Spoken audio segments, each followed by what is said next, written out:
Hello guys, তো আজকে আমি ইউজ করব অর্ডিনারির একটা সিরাম, যেটা AHA ও BHA 2% পিলিং সলিউশন। দেখতে পাচ্ছ, করবে মিনিমাম গুনে গুনে। যাদের ভীষণ পরিমাণ সেন্সিটিভ স্কিন তারা প্লিজ ইউজ করো না।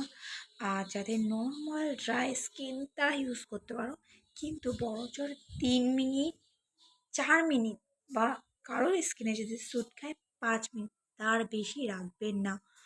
আর যদি দেখো তোমরা এই জায়গাগুলো এখানে এখানে ইচিং টাইপের হয়, মানে চুলকায়, সঙ্গে সঙ্গে ওয়াশ করে নেবে, ঠিক আছে?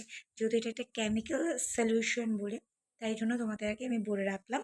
তো চলো এটা এখন ইউজ করা যায়, তো সামান্য একটু ইউজ করো।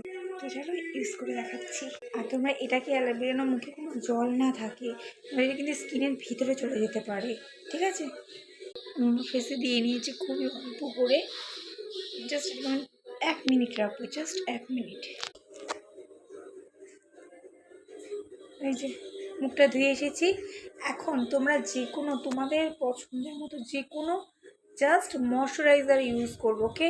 আর তোমরা যদি রাতে ইউজ করে থাকো তাহলে পরের দিন সকালবেলা কিন্তু বেশি করে সানস্ক্রিন ইউজ করবে। চলো আমি তো আমার ময়শ্চারাইজারটা দেখাচ্ছি। এটা পন্ডসের লাইট জেল ময়শ্চারাইজারটা আমি ইউজ করছি। বেশি করে ইউজ করবে, কারণ কি এটা আমাদের স্কিনটাকে অনেকটা ড্রাই করে দেয় ইউজ করার সাথে সাথে। নিজেদের পছন্দ মতো যে কোনো ময়শ্চারাইজার ভালোভাবে ফেসে ইউজ করবে। আর এটা এটা তোমরা নিতে পারো, এটা ভালো, কিন্তু 18 বছর না হওয়া পর্যন্ত কেউ ইউজ করবে না,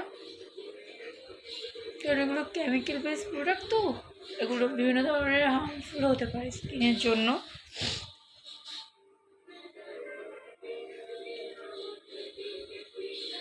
এটা সপ্তাহে একবার বা মাসে একবার, সপ্তাহে না, sorry, my mistake. Okay, bye, good night.